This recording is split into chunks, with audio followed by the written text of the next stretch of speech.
Sad da se vratimo na Vučića i na njegovu fascinaciju Nemcima. Prvo, Vučić je ozbiljan diletant. Ti se sećaš njegovih tehničkih fascinacija, ne znam, Mercedes autobus iz Zemuna. Se sećaš toga? Ikarbusov ili šta? Šta ima od toga? Pa naravno da nema ništa. Ništa. Nema ništa. Slagao.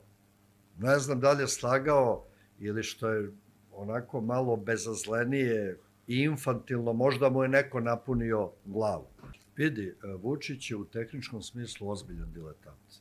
Sad, ja sam imao prilike lično da se u to uverim kada sam bio kod njega u svoje vreme oko malih hidroelektrana. Znači, on pravnik. Doduše, vi verovatno na pravu imate neki master kurs iz hidroenergije i malih hidroelektrana i rudnika. Jel imate? Za dodatnu edukaciju.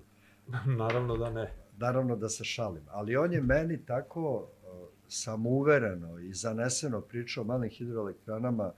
Naravno, morao sam da mu kažem da to jednostavno nije tačno i objasnio sam mu šta je tačno.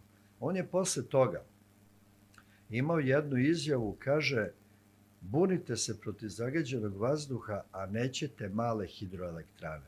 Znači, povezuje dve stvari koje je potpuno besmisleno povezivati.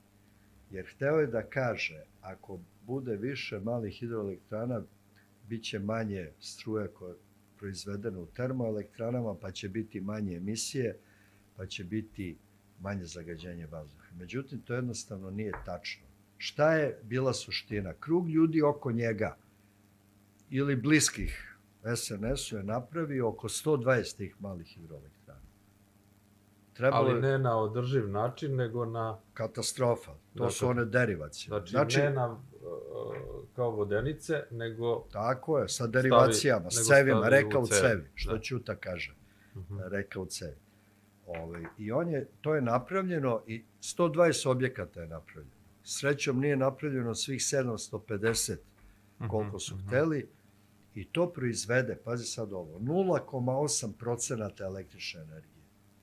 Znači, uništio si desetine vodotokova s tim derivacijama i dobio si 0,8% električne energije, a svake godine onima koji to imaju, pošto su oni subvencionisani proizvođači, isplaćuješ 60 do 80 miliona evra. I tu je poenta priče. I onda Vučić, objašnjava kako je to mnogo dobro, sad se vidi da je to potpuni promašaj bio.